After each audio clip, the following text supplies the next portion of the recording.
खरं तर गेली 8 दिवस एक विषय माझ्याकडून जो सातत्यपूर्ण चालवला जात होता त्याच्यात बऱ्यापैकी खंड पडला होता आणि तो पुन्हा एकदा त्यातला पाठपुरावा करणं गरजेचं आहे म्हणून आपल्या सगळ्यांशी आत्ता बोलत आहे।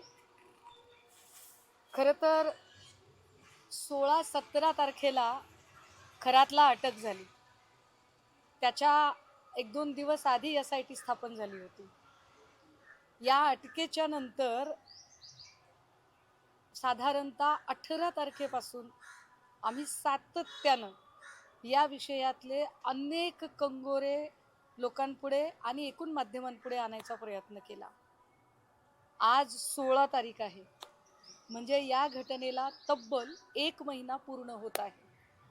मात्र या 1 महिन्यामध्ये पोलिसांपेक्षा अधिक काम माध्यम आणि आमच्यासारख्या अनेकांनी केलं, पण पोलिसांकडून ती तपासाची गती अजूनही म्हणावी तशी दिसत नाही। यामुळे आम्हाला असं सतत वाटत आहे, मुख्यमंत्री महिला प्रश्नावर गंभीर नाही आहेत का? कारण त्यांनी जर गांभीर्य दाखवलं आणि त्याचा वेग वाढवला तर कदाचित दुसऱ्या घटना घडत नाहीत किंवा घडल्या नसत्या। पण ज्या पद्धतीने अमरावती परतवाड्याचं प्रकरण समोर आलं किंवा राज्यातली जवळपास 3 ते 4 स्कॅन्डल बाहेर आली, हे जर 4 स्कॅन्डल जर बघितले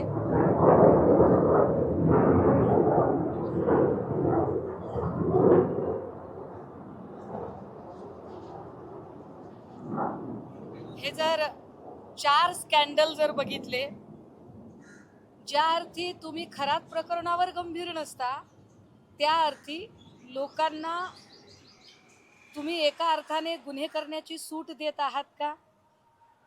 मी आज अमरावती परतवाड्याची बातमी बघताना बघितलं की परतवाड्यातला जो आरोपी आहे त्याच्या घरावर बुलडोजर चालवला गेला। अभिनंदन आहे तुमचं, चांगली गोष्ट आहे, पण परतवाड्याच्या लैंगिक शोषण प्रकरणातल्या आरोपीच्या घरावर बुलडोजर चालवणारं सरकार खरातचा आलिशान फार्म हाऊस कुणाच्या आशीर्वादाने टिकलाय हे सांगणार आहे का? परतवाड्यात ज्या तत्परतेने बुलडोजर लावलाय तो लावायलाच हवा, चांगलं झालं, पण तसाच बुलडोजर खरातच्या फार्म हाऊसवर कधी लावला जाणार आहे हा मूळ प्रश्न आहे। फक्त खरातच्याच फार्म हाऊसवर का हा बुलडोजर चालवावा? खरातशी आर्थिक संबंध असणाऱ्या चाकणकरांच्या ज्या प्रॉपर्टीज आहेत तिथे सुद्धा बुलडोजर चालवला गेला पाहिजे, कारण महिला लैंगिक शोषणाची एवढी सगळी प्रकरणं येताना आमचे काही प्रश्न राज्याच्या उपमुख्यमंत्री सुनेत्रा पवार आणि राज्याच्या महिला बालकल्याण विकास मंत्री आदिती तटकरे यांच्यासाठी आहेत। 20 तारखेला तुम्ही चाकणकरांचा आयोगाचा राजीनामा घेतला, हा तुमचा महायुती म्हणून निर्णय होता, ती जबाबदारी तुम्ही केली। पुढच्या 8 दिवसानंतर तुम्ही त्यांचा प्रदेशाध्यक्ष पदाचा राजीनामा घेतला, हा तुमचा पक्षाध्यक्ष म्हणून निर्णय होता, ती तुमची पक्षाध्यक्ष म्हणून जबाबदारी होती, तुमच्या पक्षाची प्रतिमा तुम्हाला वाचवायची होती, तुम्ही तो निर्णय घेतला। पण मुख्यमंत्री म्हणून तुम्ही काय जबाबदारी घेतली? या राज्याच्या पहिल्या महिला मुख्यमंत्री म्हणून, या राज्यातील महिलांना आश्वस्त करणारं नेतृत्व म्हणून तुम्ही काय जबाबदारी पार पाडली? सुनेत्रा वहिनी, मला मान्य आहे की आधीचे दिवस काही गडबडीत गेले, दादा गेले, सहानुभूती सगळं ठीक आहे, पण आता निवडणुका लढताय तुम्ही, आता काही काम नाहीये तुमच्याकडे दुसरं। पण निवडणुकांच्या पेक्षाही महत्त्वाचा प्रायोरिटीचा विषय महाराष्ट्रातल्या महिलांच्या सुरक्षिततेसाठी तुम्ही काय पावलं उचलली? कारण चाकणकरांवरची अध्यक्षपदावरून काढण्याची जी कारवाई आहे ही कारवाई तुम्ही त्या पक्षाच्या अध्यक्षा म्हणून केलेली आहे, पण महाराष्ट्राच्या पहिल्या वहिल्या महिला उपमुख्यमंत्री म्हणून चाकणकरांच्या अटकेसाठी एक तत्पर कारवाई करण्याचा स्टँड तुम्ही घेतला पाहिजे, जो तुम्ही अजूनही घेतलेला नाही। हे फार विशेष आहे. महिला आयोग हा महिला बालकल्याण विकास खात्याच्या अंतर्गत येतो. आदिती तटकरे, तुम्ही काय भूमिका अदा केली?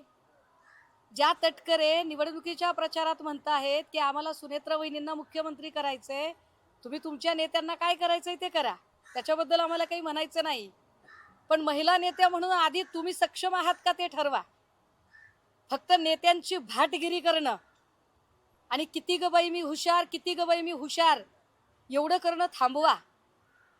मुळात तुम्ही महिला बालकल्याण विकास मंत्री म्हणून तुम्ही काय तुमच्या खात्याच्या अखत्यारीत असणाऱ्या आयोगाच्या अध्यक्षीनबाईंना पायउतार केल्यानंतर त्यांची अटक व्हावी म्हणून तुम्ही मुख्यमंत्र्यांकडे काय पाठपुरावा केलाय?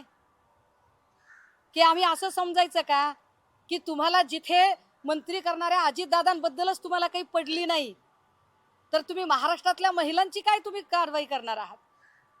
जिथे तुम्हाला दादांच्या बद्दलच आस्था नाही, दादांच्या बद्दल FIR व्हावी याच्यासाठी तुम्ही प्रयत्न केले नाही, तिथे तुम्ही या सगळ्या प्रकरणामध्ये चाकणकरवर अटक व्हावी याच्यासाठी काय कारवाई करताय? एक तरी वाक्य तुमच्या प्रचार सभा आणि सोकॉल्ड तुमच्या बिझी शेड्यूल मधनं बोला ना त्याच्यावर, की चाकणकरच्या कोणत्या फार्म हाऊसवर बुलडोजर चालवला जाणार आहे, चाकणकरला अटकेची कारवाई करण्यासाठी तुम्ही काय पत्रव्यवहार केलाय? कारण ही जबाबदारी आहे तुमची महिला नेता म्हणून. नाही तर भविष्यात तुम्ही हे बोलून घेऊ नका की मी महिला नेता आहे. भविष्यात तुम्ही हे सांगू नका की आम्ही याला महिला मुख्यमंत्री करणार आहे, त्याला महिला मुख्यमंत्री करणार आहे. जर तुम्हाला महिलांची जबाबदारी उचलता येत नसेल तर नुसती पदं घ्यायची, पदं मागायची याची अपेक्षा करू नका.